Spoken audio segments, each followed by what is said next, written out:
A svájci Zürichben vagyunk. Ez a repülő szerkezet pedig egy úgynevezett quadrocopter.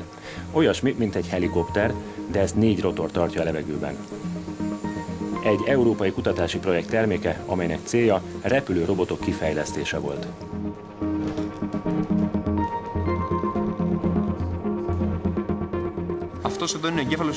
Ez itt a szerkezet agya, itt vannak az érzékelők és itt a propellerek. A szenzorok gyűjtik az információt, amit aztán az agy, ez a processzor feldolgoz. A környezetből érkező információk alapján korrigálja a meghajtást, még szélsőséges esetekben is. Ez a modell kamerái segítségével kiválóan eligazodik a 3-dimenziós térben. Kikerüli az akadályokat, és akkor is visszatér kiindulási helyzetébe, ha erős külső hatás éri.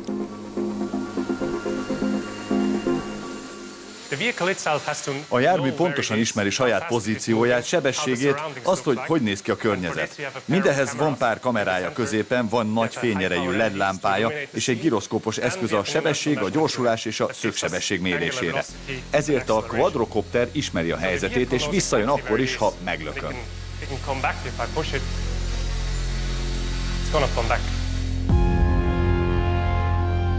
Ezek a repülőrobotok helyettesíthetik az emberi munkaerőt, ha kockázatos vagy monoton feladatról van szó.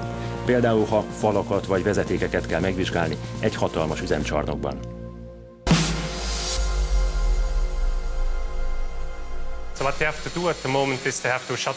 Ilyenkor ma még az történik, hogy lezárják az üzemet és embereket küldenek be, hogy elvégezzék ezt az időigényes és veszélyes feladatot. Sok ipari alpinista halt már meg ilyen munka közben. Ehelyett beküldhetünk egy vagy több robotot, amelyek pontosan megvizsgálják a berendezéseket és részletes 3D modellt készítenek róla, amit aztán nyugodtan ki lehet elemezni.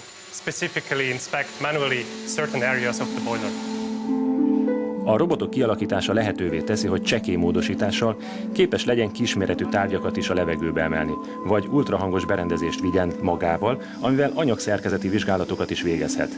Mivel a szerkezet teljesen automatizált, a kezelőnek egyszerű dolga van.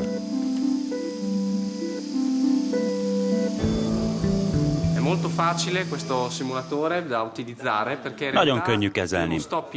A levegőben nem kell irányítani. Elég, ha jobbra-balra és a felle gombokat nyomom. Az automatikus navigáció mindent korrigál. Olyan egyszerű, mint egy videójáték.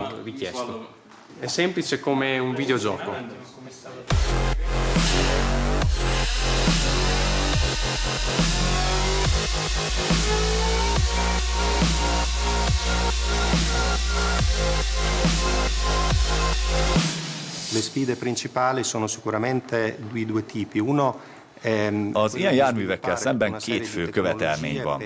Az egyik, hogy tudniuk kell automatikusan tájékozódni ismeretlen környezetben is, ezért nagy hangsúlyt helyeztünk arra, hogy a robot képes legyen a környezet feltérképezésére a fedélzeti szenzorok segítségével.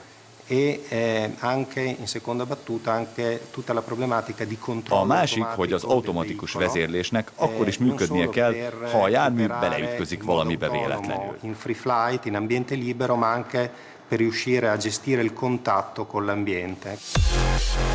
A következő években ezek a repülőrobotok számos feladatot látnak majd el, biztonságosabban és gyorsabban, mint emberi kollégáik.